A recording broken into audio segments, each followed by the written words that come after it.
Guys, another lesson tayo ng Korean language for beginners. So, ang ating aaralin ngayon is itong 8 basic rules of Bachim Pachim. Alam ko Pachim te. Alright? Number 1 is lenition. 8 yan pero yung number 1. Lenition. Bachim consonant in the final position will replace in the next syllable. Ganito lang siya. Example. Diba itong hangugo? Ganito siya isulat. Paano ko ba ito i-explain? Hangugo. Ganito isulat niya. Pero ang pagpo-pronounce mo dito is ganito.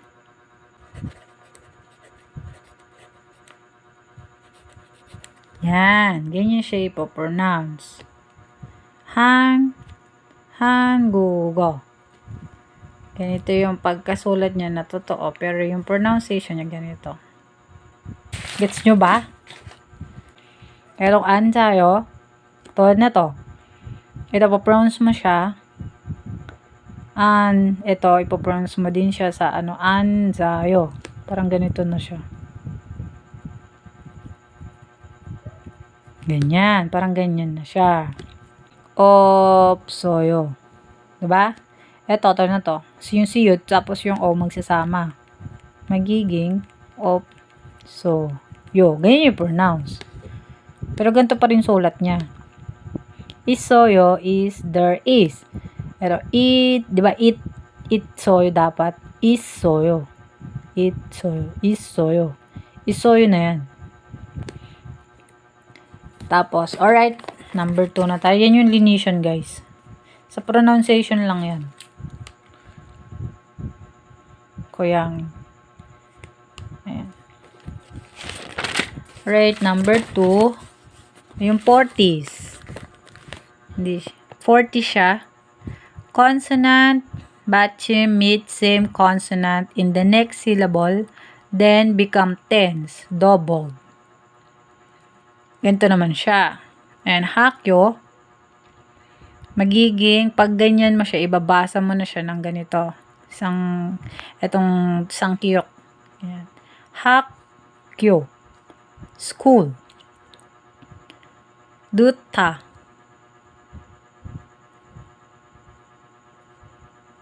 Here. To here. Kuka. Kuka. Country. Cookie. Plug. Taku. Ayan na. Taku. Table tennis. Chuku. Soccer. Parang ganito yan. Diba yung chuku? Ayan, ganito yung chuku. Ganyan yung chuku. Pag pre-pronounce nyo siya, ganito siya. Yan. Pero ganito nyo siya makikita. Pag pronounce nyo lang ganyan. Chuko. Ito, what is this? Mukori. Mukori. Scarf. Alright, yan yung 40s, guys. Consonant, bachimit, same consonant in the next syllable, then become tense. Double. Magiging ganito nyo siya ipopronounce. Alright, yan yung 40s. Ito na yung aspiration. Aspiration when kiyok, tiyut, piyup are in the bachim, final, and meet hiyut in the next syllable. Kiyok, tiyut, piyup become aspirated version, vice versa. Vice versa, kiyok become KH, tikut become TH, piyup become PH. Ayan, pag nag-meet mo yung mga ganito. Magkaka-TH lang sila. So, yan yung aspiration. Example. Ayan. Tsukaheyo. So, ang nag-meet dito, guys, ito. Magkaka-sound H lang to. Ayan. 'Di ba? 축하해요. Congrats. Dito naman, 생일 축하해요. Ito yung nag-meet dyan, oh. Saan na ba? Ito yung nag-meet dyan. Yan. Kyok, tapos hyut. Nag-meet. Magiging sound KH. Tuki. Ay, ko to yun. Tuki. Magiging silent, magiging sound H yan. May sound H.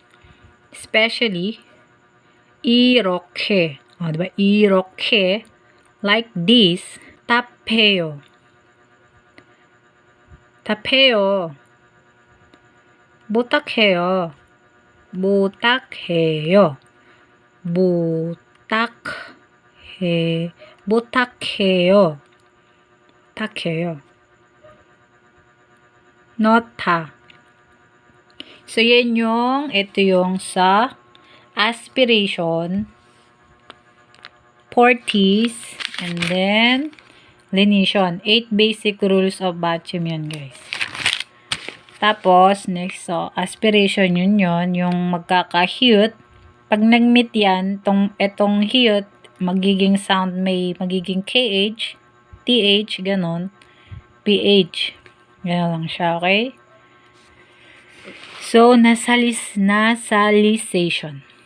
Nasalization naman is when kyuk, tyut, pyup are the final position and meet any neon, yong, mium in the next syllable. Kyuk, tikut, pyup become nasal themselves. K becomes sound NG. T could become sound N. Pyup becomes sound M. Alright, ganito lang siya. Example nito is ito. Nasalization. Man is kungmul. Kungmul. Diba kukmul yan? Kukmul. parang hirap nito medyo diba? Kukmul. Pero ipopronounce nyo siya kasi nga na itong kyok tapos itong mium na meet niya to. Diba? Kungmul. Pag sinulat mo yung kungmul, ganito. Yan. Diba kukmul? Kukmul yung pagkakabasa mo dyan. Pero ang pronunciation yan is kungmul. Yan. Ganyan siya. Kasi ito guys, nag-meet. Pag nag-meet sila, magiging sound nito is NG. Mium yan eh. Alright, ganun lang yun. Mahangin. Ito na. So, dito na tayo. Kanya, ito, hanggungmal. Ito, nag-meet yung niyon, tsaka kyok. Ito, diba? Kyok. Nag-meet dito. Kaya, naging, pag yung K nag-meet dito, ayan, magiging NG. Ito naman, next is the last year. Changyon. Changyon, 'di ba? Jaknyon. Changyon. Nag-meet ang kyok and N, magiging iyong ito, Changyon. Changyon. Ito naman, ito is makne, 'di ba? Makne, pero ipo-pronounce mo 'yan ng mangne. K meet N, magiging NG to. Ito, pyup, meet, mium, ito, Saan ba siya? Pyup becomes sound M. Pyup, meet, mium, ommu. Ommu. Alright. So, yun guys, yun yung nasalization. Yung yan lang yung pag sa pronunciation talaga yung nahirapan ako din eh. Promise, yun talaga pronunciation. So, hanggungmal. Pero hanggungmal yan eh. Alam ko, hanggungmal.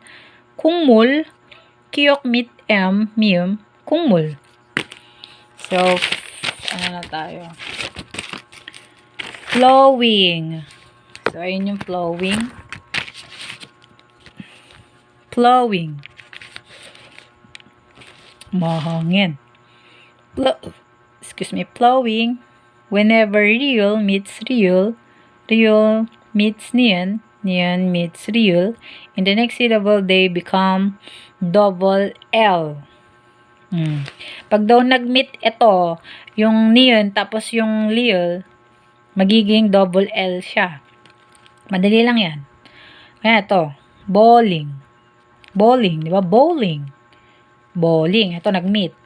Real tapos real, magiging double L. Asan ba yung may, ito. Ito, nalo. Neon siya, nag-meet itong real, magiging double L yung pronounce mo dito. Magiging nalo na siya. Nalo. Nalo. Stove. Ito din, yung shillang. Diba? Yung shillang is neon, nag-meet sa real, magiging double L siya. Magiging ganito yung pronounce mo dyan. Yan. Pero ito yung ito yung correct yan. Ito lang yung pronunciation. So, ayan na guys. Yun lang yun. Pag may nakita kayang katulad nito. Saan ba? Ay, madali na lang dito eh. Ayan, madali na to. To, solal. Diba? Solnal. Kasi, solnal. Diba? Pag pronounce mo ganun, mali. New Year yun. So, ipopronounce mo siya ng solal. Solal. Okay? Nag-meet kasi to. Ang ibig sabihin dyan, guys, is yung flowing. Alright, number 6 is palatalization. When ticket and th, ito yung may th, are in the batching, final position, and meet e in the next syllable, ticket becomes sound t, okay, tiyut, and yung may th becomes sound tiyut. Alright, pronouns. Maji. Ganito lang siya, guys. Kunyari, ito, ganyan siya. Maji, magiging, when are in the batch in final position, ibig sabihin ito yung final position. Ipopronounce mo lang siya ng J, tapos CH yun. Ayan. Pachi. Ito, di ba? Maji. Di ba hindi siya mati? Maji. Kasi nasa final position niya is ticket. Magiging sound J. Chiyut. Yan. Ito, kachi. Together. Ang final position niya is yung itong TH. Kaya magiging CH yung ano niya. Party. Oh, diba? Pachi, the field. Kuji, there. Midaji, sliding door. Ito. Midaji. Ito yung final position, guys. Magiging J lang yan or CH yun. Hedoji, sunrise. Alright. Kaya lang yan. Ito yung palatalization. Alright. And then, special rule with hyut. When nasal consonants are in the final position and meet hyut in the next syllable or vice versa, hyut will goes away. Magiging silent daw tong H. Alright, okay? Shimeo, katulad nito, ayan. Ibig sabihin naman nito, di ba dapat ang basa nyo dito is shimheyo? Shimheyo, mali yun. So, ang pagpo-pronounce nyo na lang dito is shimeyo. Bali, ano nyo na to. Magiging mawawalan na siya. Okay? Become silent na siya. Magiging shimeyo. Yan. Ganyan na lang yung pronounce nyo dyan. Pero maganda pa rin spelling niya. Ito naman yung work hard. Yoshimeyo. Diba? Nagiging silent na lang yan. Basta yun yung mga ganun. Yun yung special rule with hyut. Yun lang. Ito, chonagi. Diba? Dapat chonwagi. Chonagi na lang siya. Kasi silent na siya. Alright. Madali lang tong special rule with hyut. Okay, last one. The last one is Niyun insertion. Niyun insertion. Ito din yata dito ako nahihirapan eh. When the first element of a composite word ends with a consonant and the second element of a composite word begin with syllable, ya, yo, you, and e, niyun is inserted. Oo nga, ito nga yun. Diba? Diba, ang pagkakasulat dito is e. Pero, ang pagpo-pronounce nyo sa front teeth is amni. Amni? Amni ba? Paki-correct nga po dito. Ami. Ami. Amni. Amni. So, okay, amni yan. Simyok. Simyok.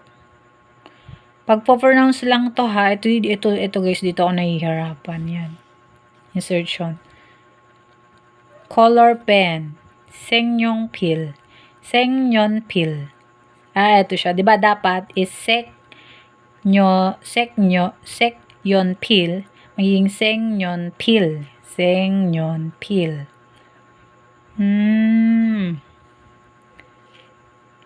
Nagkaano siya ng N. Tapos ito, si Chongyok. Si Chongyok.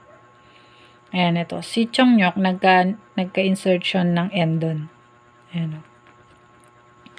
Year 2016, Ichon Simyongyok. Simyongyok. Ito pa. When ticket, ayan, ito, are in the bachim or five position and meet lil, niyan. N to N. Niyan sounds as well. All day, yennar. Yennar. Ito yung pagkakasulat niya, pero ganito yung bigkas. Yennar. Alright. Innen. Ako lang to. Itnun to, diba? Innen. Kenip. Kenip. Ganito yung pronounce niya, pero ganito yung totoong spelling. Alright, guys. So, ayan na yun. Ito lang talaga dito. Ito rin ako nahihirapan eh. Medyo hirap talaga ako dito. So, ito yung kailangan nyo matutunan sa 8 basic rules of bachim. Yung lenition, fortis, aspiration, nasalization, flowing, palatalization, special rules with hit, niyon insertion. So, ayun na yun guys. So, ibakbak nyo lang to kung gusto nyong pasadahan natin ng mabilis. Mabilisang pasada lang to guys ha. So, ayan. Lenition, fortis, and then aspiration. Ito yung spell ng aspiration natin. What is that? Example, nasalization.